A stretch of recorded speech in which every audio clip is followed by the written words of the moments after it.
City ride করতে গেলে ঘের ঘের করে আবার স্মুথ হয়, বাট হাইওয়েতে always it's a beast and মারাত্মক স্মুথ। দেখেন বাচ্চা বাচ্চা মাছ চাই করবো, টানা একদম টানা, কোনো রেস্ট নাই, টানা 200 কিলোমিটার রাইড হবে আজকে। ওরা এরকম পুরো রাস্তা নিয়ে রাখছে, এই জায়গাটা অ্যামাজন জঙ্গলের মতো লাগতেছে। তো যমুনা সেতু খালি পানি আর পানি, চারি সুন্দর ভিউটা আসলে মিস করাটা আসলে কষ্টকর। তো আমরা বর্তমানে গাজীপুরে ঢুকে গেছি। গাজীপুরে রাস্তার গাড়ির চাপ হচ্ছে এমন, এই যে আজকে হচ্ছে শুক্রবার, এখন বাজে হচ্ছে প্রায় 9টা। তো এই টাইমে রাস্তার ভিতরে গাড়ির চাপ কেমন সেটা তোদেরকে দেখাই।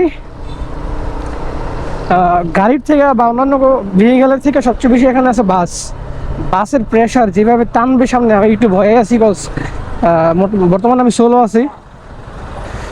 তো দেখা যাক, এই ভিড়ের মধ্যে দেখানোর কিছু নাই, গাড়ির প্রেশার দেখালাম। হাইওয়েতে বাসের চাপ কেমন হয় সেটা আমি দেখানোর চেষ্টা করব, হাইওয়েতে ফুল টাইম আমার ক্যামেরা অন রাখার। তো এই জ্যামের থেকে আগে বের হই। তো জ্যাম ট্যাম ঠেলে আমরা এখন উঠে গেছি ঢাকা টাঙ্গাইল হাইওয়েতে। তো হাইওয়েটা ভালোই ফাঁকা লাগতেছে, আশা করি রাইড করে মজা পাবো।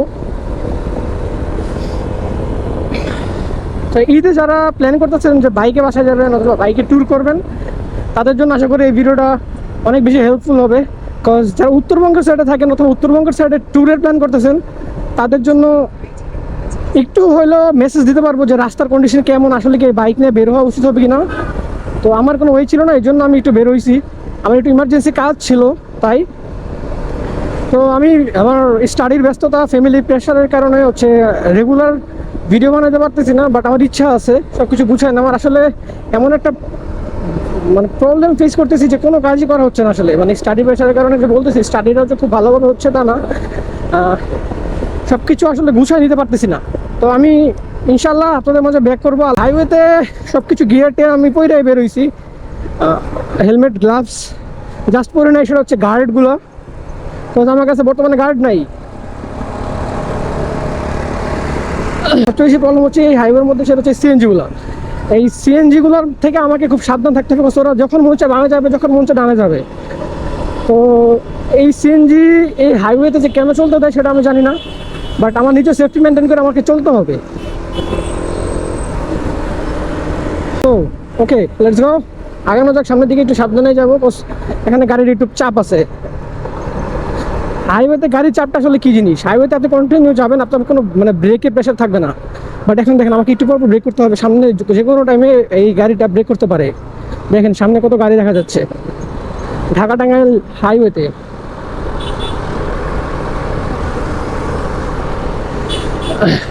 তো বর্তমানে আমার সাথে পিলিয়ন আছে, আমি একা না,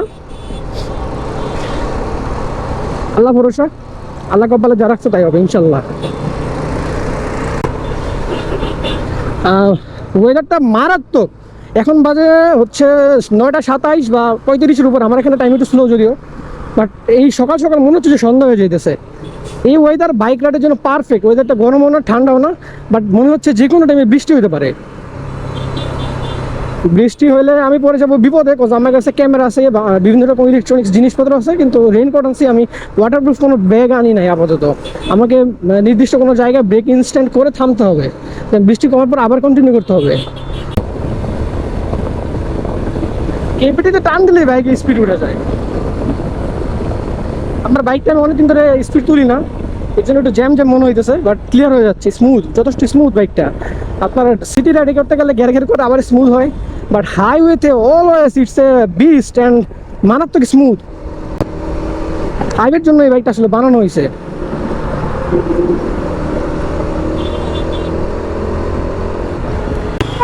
এই হচ্ছে হাইওয়ের অবস্থা, একটু আগে ছিল মোটামুটি, এখন হচ্ছে একদম জ্যাম। সবই ঈদের জন্য হচ্ছে। ভাইয়া আমার সাইফের না, আমি বের হয়ে যাই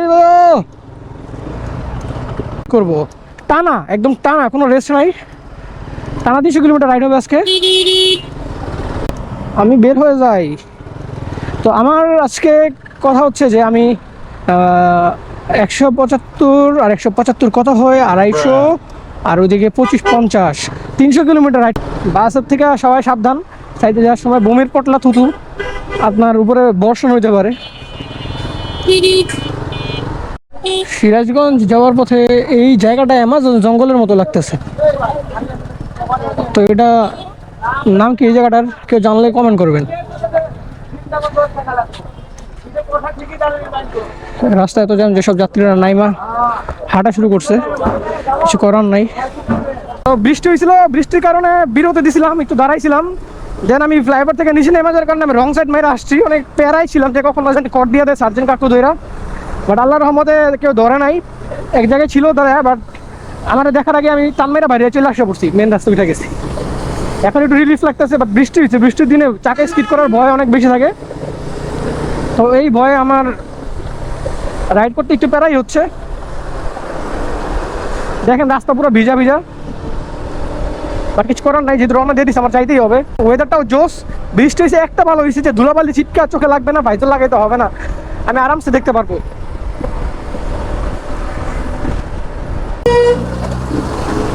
বৃষ্টির দিনে এই বর্ডারগুলো, সাদা কালার যে হোয়াইট বর্ডারটা থাকে, এগুলোর উপর দিয়ে না যাওয়ার চেষ্টা করবেন, বিকজ আপনার ব্রেক গুলো স্কিড করতে পারে এই রঙের কারণে, বিকজ এখানে গ্রিপ নাই। দেখেন হাইওয়ের মতো জায়গা তো ওরা কি শুরু করছে, ওরা এরকম পুরো রাস্তা নিয়ে রাখছে, কিছু করার নাই। অনেকক্ষণ ধরে দেখতেছি, ক্যামেরা অন ছিল, দেখাতে পারতেছিলাম না।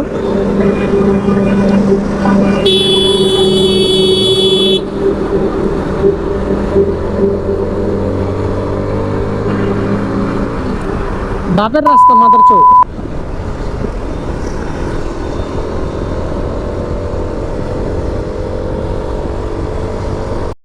যাচ্ছি আপনাদের হাইওয়েতে অনেক সময় এমন সিচুয়েশনে পড়তে হবে, আপনার তিন সাইডে জাস্ট বাস, আপনার এইসব সিচুয়েশন মেনটেন করতে হবে। যে আমার পিছনে বাস গাড়ি, আমি মাঝখান দিয়ে চলতেছিলাম অলরেডি, ধাপ করে এরকম হার্ড ব্রেকে পড়বেন আপনি। আপনি সামনে ব্রেক করতে পারলেও পিছন থেকে আপনাকে ভরে দেওয়ার চান্স থাকে, সেটা হচ্ছে আপনাদের সতর্কবাণী। কিছু করার নয় আসলে, এগুলো হচ্ছে বাসেদের মজা মাস্তি। দেখেন দেখেন, বাট আমার এগুলো দেখার টাইম নেই, আমার চলে যেতে হবে। সুযোগ পেয়েছি, ভরে দিয়ে চলে যাও, জাস্ট বাস আর বাস।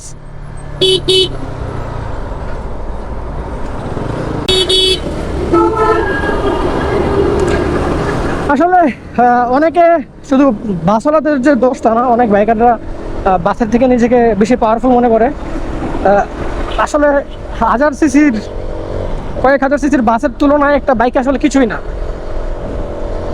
তো হাইওয়ের কিং হচ্ছে বাস, তো আপনার উচিত ওদেরকে ন্যূনতম রেসপেক্ট অন্তত করা, ওই হিসেবে নিজেকে পিছিয়ে নেওয়া, ওদের সাথে হাড্ডাহাড্ডি না করা, ওরাও আপনাকে তখন যথেষ্ট সম্মান দেখাবে। দেখেন এই সিচুয়েশন আপনাকে পড়তে হবে, দেখেন ওরা কি করতেছে। আমি যেটা বামের লেনে যাবো, এর কোনো ওয়েই পাচ্ছি না খুঁজে।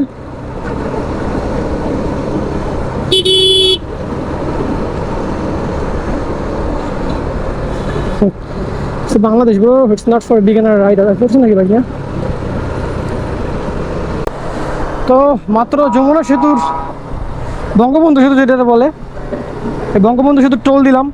তো আমরা এটা যমুনা ব্রিজ না, যমুনা নদীর উপরের ব্রিজের দিয়ে চলে যাচ্ছি, কি কইতেছে না কইতেছে আল্লাহ জানে। তো আমরা মাত্র বঙ্গবন্ধু সেতুর টোল দিলাম, তো আমরা এখন ব্রিজে উঠতে যাচ্ছি। এখন পর্যন্ত খেয়াল করে নাই, কোনো রেস্ট্রিকশন দেখি নাই যে আমাদের কোনো ক্যামেরা রেস্ট্রিকশন দেখি নাই, যে এক্সট্রা ক্যামেরা লাগানো নিষেধ, এমন কিছুই দেখি নাই।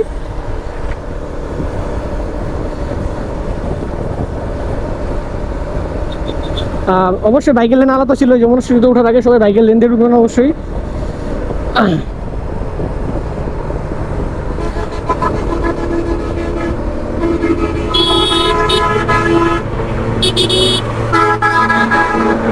দেখেন কি ভয়াবহ অবস্থা এসে যায়, লক সাইড দিতে বাধ্য হয়েছি আমি, কারণ তার ব্রেকের নাম নাই। এটা হচ্ছে যমুনা সেতু, দেখেন যমুনা সেতু, খালি পানি আর পানি, চারিদিকে শুধু পানি। দ্রুত যান, দ্রুত যান, দ্রুত যান, দ্রুত যান, দ্রুত যান, ফাঁকা পাইলে চলে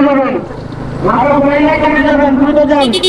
আসলে জ্যাম বোঝা যাচ্ছে, মোটরসাইকেল কামে লেন দিয়ে যাবেন, মোটরসাইকেল কামে লেনে যাবেন, ফাঁকা পাইলে দ্রুত যান,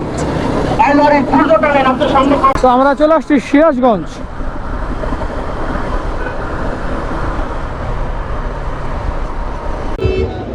তো এটা হচ্ছে মাঠা বগুড়ার, দেখা যাক এটা কেমন লাগে।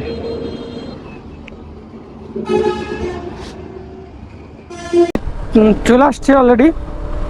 তো ওইখানে মাঠা খাইলাম, মাঠাটা অনেক বেশি মজা ছিল আসলেই। আর আমরা জানি এই এরিয়াটা দইয়ের জন্য বিখ্যাত। তো দই খাইলাম, দই খাই নাই, দইয়ের মাঠা খাইছি, অরিজিনাল দইয়ের। তারা বললো টায়ার্ড লাগতেছে অনেক, এই কেপিটি দেখে আমি আসলে যাইতে পারতেছি এত দূরে, বা যাওয়ার ইচ্ছে হইতেছে। আপনারা, আমি একটা কথা বলতে পারি যে আমি টানা চালাইছি, বাইকটা আমাকে যেই পারফরমেন্স দিছে এটা আসলে বলার কিছুই নাই। মানে যেমন পাওয়ার তেমন তার পারফরমেন্স। এখন একটা জিনিস চেক করব, সেটা হচ্ছে যে আমার এখান থেকে দেখাচ্ছে যে 3 ঘন্টা 32 মিনিট। হ্যাঁ, জানি না ক্যামেরা দেখা যাচ্ছে কিনা। হ্যাঁ, আমার লোকেশন দেখাচ্ছে যে 166 কিলোমিটার। তো আমি এখন আমার এখানে অডোমিটারটা বাইকের ট্রিপটা 0 করে দিব। বাইকের ট্রিপ 0 করে দিছি। এখন আমি দেখবো যে ট্রিপ মিটারে কত কিলোমিটার, গুগল ম্যাপ কতটা অ্যাকুরেট দেখায় এখান থেকে ফরাজি হসপিটাল পর্যন্ত। ঠিক আছে, তো আল্লাহ হাফেজ, আমি আবার যাত্রা শুরু করি।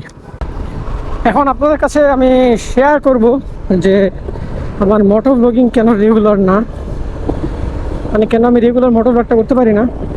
আসলে আপনারা যে জিনিসটা ফেস করবেন যখন নতুন নতুন মোটর ব্লগিং শুরু করবেন, যে আপনারা কারোর সাথে একসাথে সব বন্ধু বান্ধবরা মিলে ঘুরে যাবেন, যে সব বন্ধু বান্ধবরা সিলেক্ট করবেন যে আমরা একসাথে ঘুরতে যাবো, ট্যুর হবে।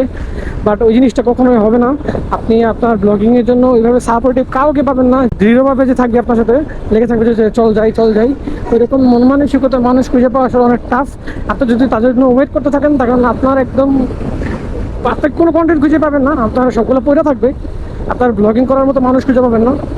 তো আমি বলবো যে আমি রেগুলার করতে পারতেছি না, বাট যারা আপনারা শুরু করতে চান তারা অবশ্যই রেগুলারিটি মেনটেন করেন, একা বের হন। আমি একা বের হয়েছি, আমার অনেক ভয় লাগতো আগে, যে কীরকম ভয়, আর একা যাবো যদি কি না কি হবে, ভয় না ভয়।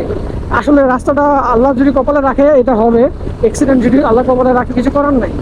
বাট এই যে আপনি যদি আস্তে আস্তে রুলস মেনটেন করে এক সাইড ধরে আগায় যান একা স্লোলি, তাহলে ইনশাল্লাহ কিছু হবে না। আপনার একটু সতর্কতার সহিত চালাইতে হবে।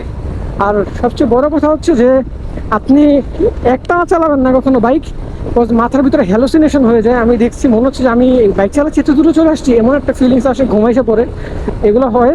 তো আপনি একটু পর রেস্ট নেবেন, কিছু খাবেন, ওয়াশরুমে যে ফ্রেশ ট্রেশ হয়ে নেবেন, কোনো একটা জায়গায় দাঁড়াবেন সুন্দর প্লেস দেখে, তাহলে আপনি আস্তে আস্তে হয়ে যাবে।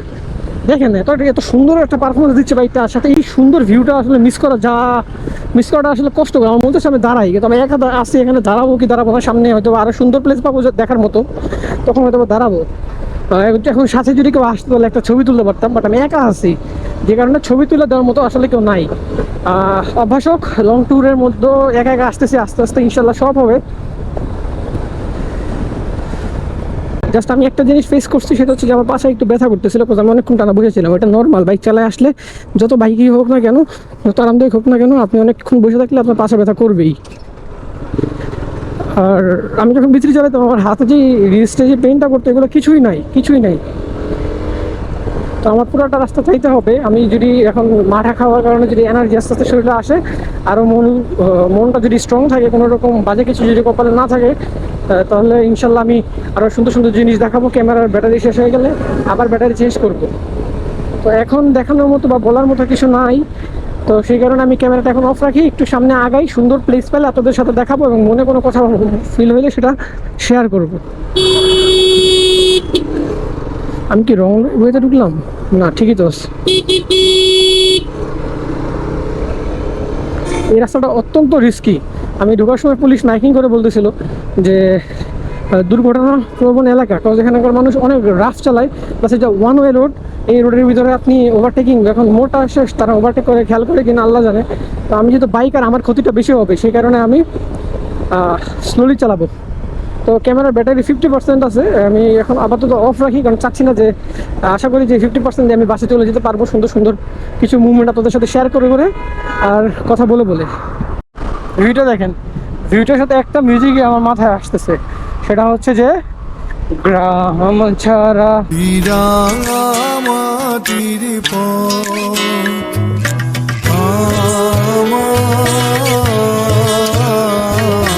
মন ভুলাই রে গ্রাম ছাড়া। আমি এখানে প্রায় 5 মিনিট ধরে চলতেছি। দেখেন সমতল ভূমি কাকে বলে, সমান, কোনো উঁচা নিচে কিছু নেই, সমানভাবে একদম ধান ক্ষেত। যদিও ধান গাড়িটা ফেলছে পুরা, মানে ছোটবেলায় যখন ড্রয়িং ক্লাসে ড্রয়িং করতাম, গ্রামের দৃশ্য আঁকানোর কথা বলা হইতো, আমরা এমনভাবে আঁকাইতাম। সেটার একদম ন্যাচারাল রিয়েল ভিউ হচ্ছে এটা।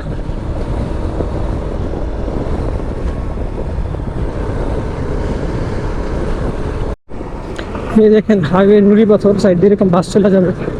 আপনার কনফিডেন্সলি আর অবশ্যই আপনার ভাইজা লাগাই রাখতে হবে, কারণ যে পরিমাণ ধুলো ওরা ছিটায় হাতে কানা হয়ে যাবেন যদি আপনার গ্লাস বা ভাইজার লাগানো না হয়েছে।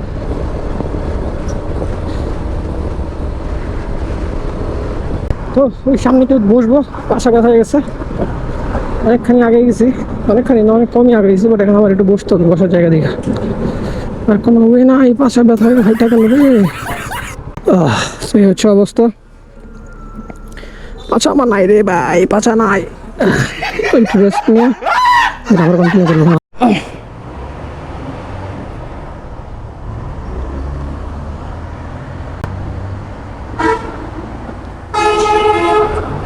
তো যেতে 50, আসতে 50, 100 টাকা টোল দিতে হলো বঙ্গবন্ধু সেতু। তো এখন আছি বঙ্গবন্ধু সেতু পার করে ভুইয়াপুরে। এটা হচ্ছে ঢাকা টাঙ্গাইল হাইওয়ে।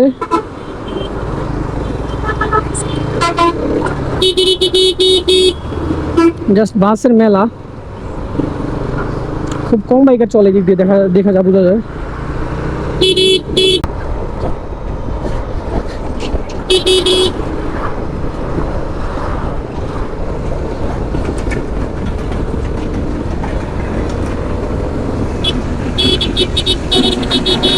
ও নাইস ভিউ পাইলাম, আসার পর চেঞ্জ হচ্ছে, আমি খেয়াল করি না।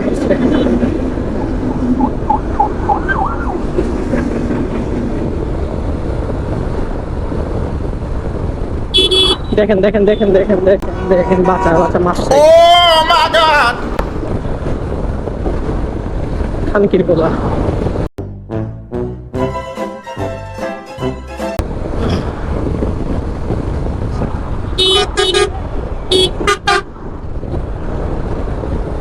That's why this is very risky road. আমরা চলে আসছি হচ্ছে টাঙ্গাইল, আর 104 কিলোমিটারের মতো আছে ঢাকা ঘুরতে।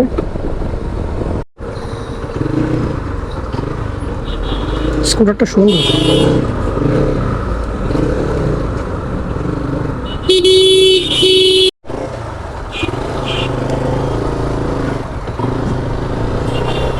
পিছিয়ে আমার জিগায় বাইরে দেখে আপনি টিকটক করেন।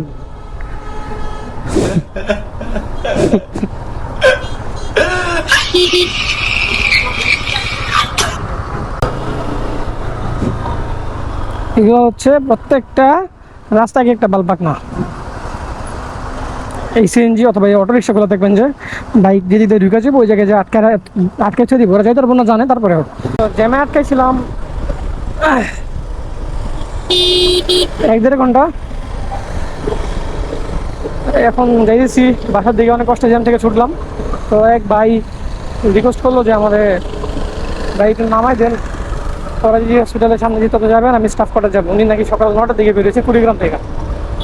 তো এখন আর কি না করি, তো আমি বুঝতেছি যে ঠেলাটা, আমিও সকাল 8টায় বেরিয়েছিলাম জার্নিতে, ঠেলা এখনো বুঝতেছি। তো ভাইটা না করতে পারলাম না, আমার মাঝখানে পানি বিভাগ লাগছিল।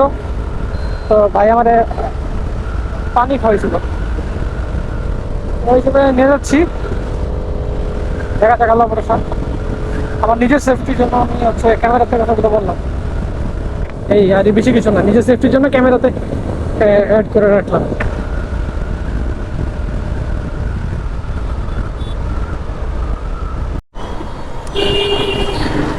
তো চলে আসলাম বনশ্রীতে। এখন ভাড়টা আছি বনস্টেজে ঢুকবো। এখন আমার একটা কাজ আছে, তো যে বাড়িটা হেল্প করলাম ওই বাড়িটা এখন নামাই দিব। হ্যাঁ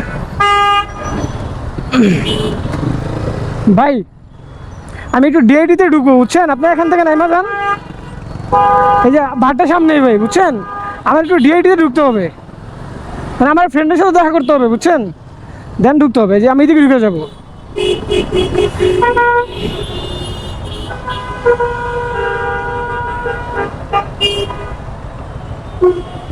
মোবাইল নাম্বারটা একটু দিবেন। হ্যাঁ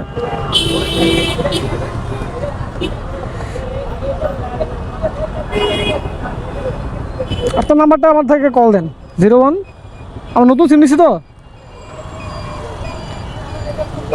আমি বলি 01, আপনার নাম্বারটা বলেন।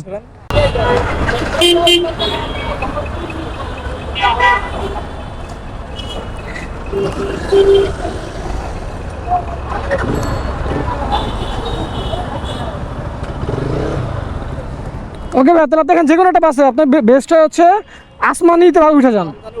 হ্যাঁ রমজান অথবা আসমানি, ঠিক আছে? ওকে ভাই, দেখা হবে ইনশাল্লাহ, কথা হবে। ওয়ালাইকুম আসসালাম ভাই।